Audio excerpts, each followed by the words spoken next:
Good day, ma'am. I'm Marco and Albus, and for today, I will be having my return demonstration on suctioning.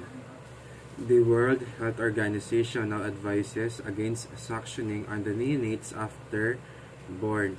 So if the infant is breathing on their own, do not suction.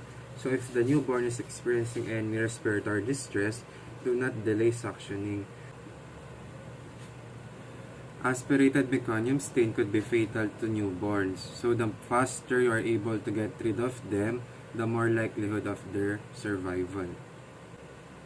What are the indications of suctioning? So an increase in carbon dioxide, increased oxygen needs, bradycardia and apnea, audible breathing, gasping or wheezing, visible secretion or obvious difficulty clearing the airway, and aspiration. So as a nurse, we need to monitor the infant's vital signs before and after suctioning. So now we're going to suction using bulb syringe. So we will be needing surgical gloves or sterile gloves and a bulb syringe. So now we are going to perform proper hand washing.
After hand washing, we will be putting on our gloves.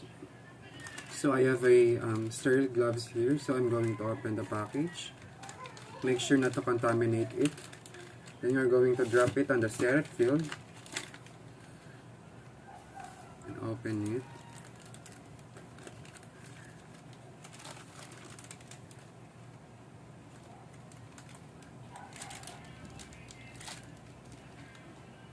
Then I'm going to put on my gloves on my right hand first.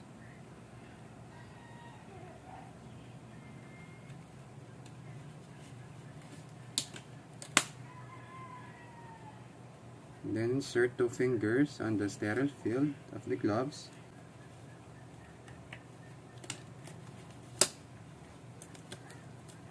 Then adjust the grip or the cuff.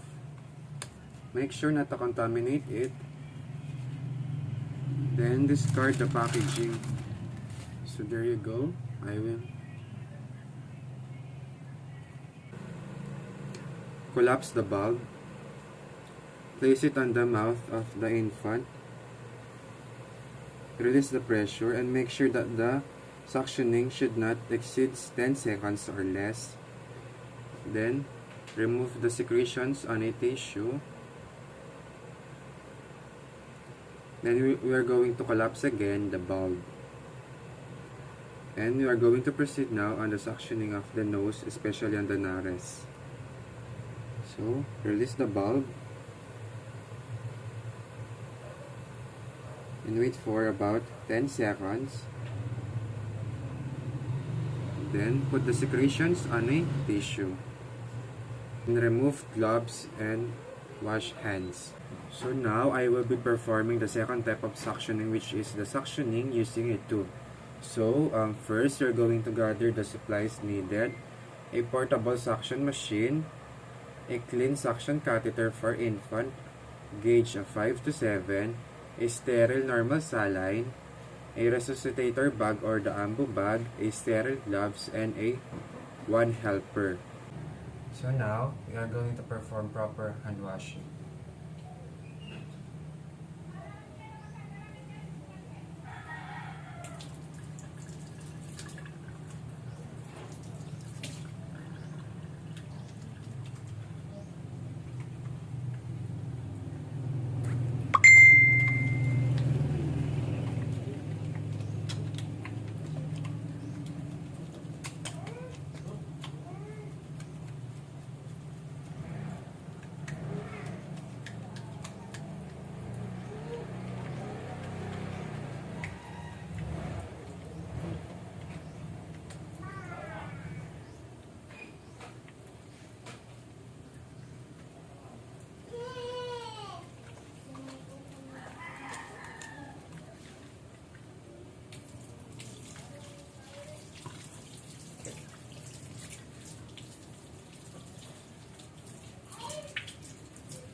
So step 3, we're going to check the portable suction equipment. And you have to make sure that all tubing and connections, as well as the collection jar, have a tight seal. 4, we're going to place the portable suction unit on a flat, dry, and safe surface.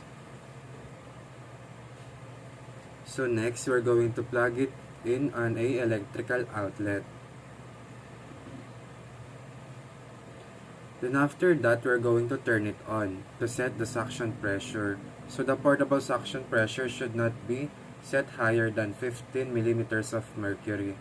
So now we're going to check the machine and we're going to turn it on. So nagawa na po natin kanina, and we're going to cover the open and end of the suction line with one hand. Then after that, we're going to check the pressure dial. So it should rise but not go any further than 15 marker on the dial. If the pressure does not set up, we're going to check the machine and we're going to adjust for the correct pressure. And after that, we're going to pick up the clean suction catheter. So ito po sila. And after nun, we're going to put on our gloves. I have a sterile gloves here, so I'm going to open the package. Make sure not to contaminate it. Then you're going to drop it on the sterile field and open it.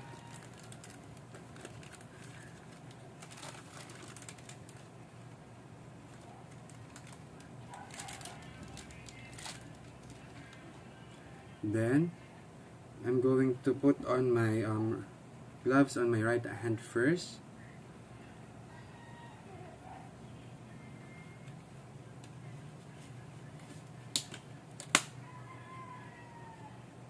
Then insert 2 fingers on the sterile field of the gloves.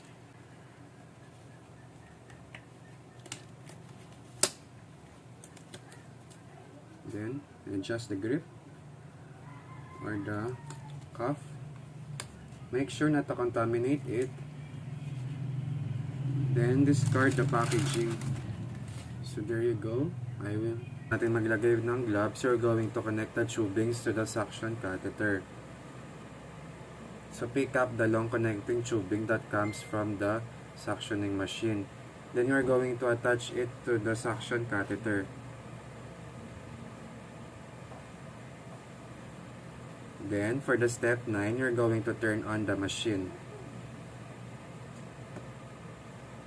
For the step 10, you're going to place the catheter into the baby's mouth first, then to the nose. So kagaya lang po siya ng kanina, yung using the bulb syringe. So yung kahibahan lang po nito is we are going to use tube. Then after po nun, you have to remember that the inner cannula must always be in place when a baby is suctioned.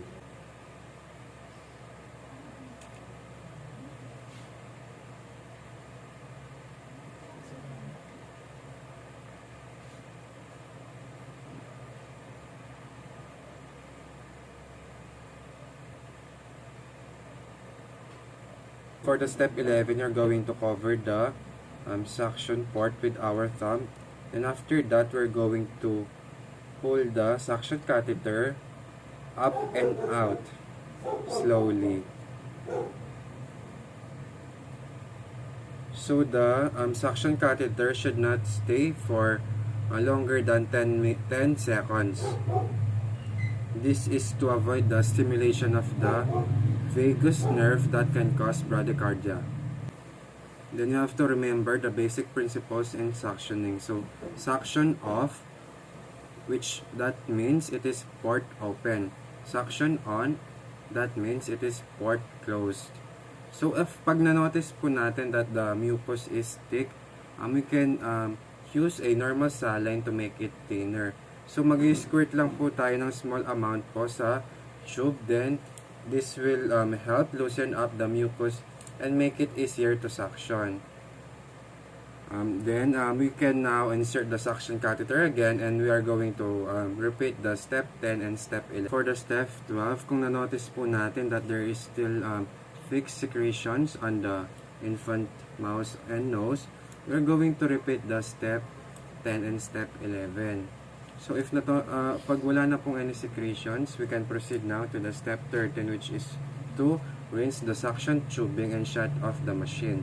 Suctioning is complete, the canister tubing must be rinsed.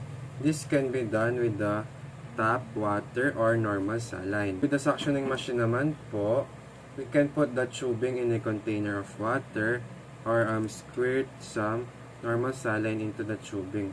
Then we're going to allow it to rinse through the tubing until it is cleared of mucus. Then for the step 14, we're going to wash the suction catheter. And lastly, we are going to remove all our gloves and wash our hands.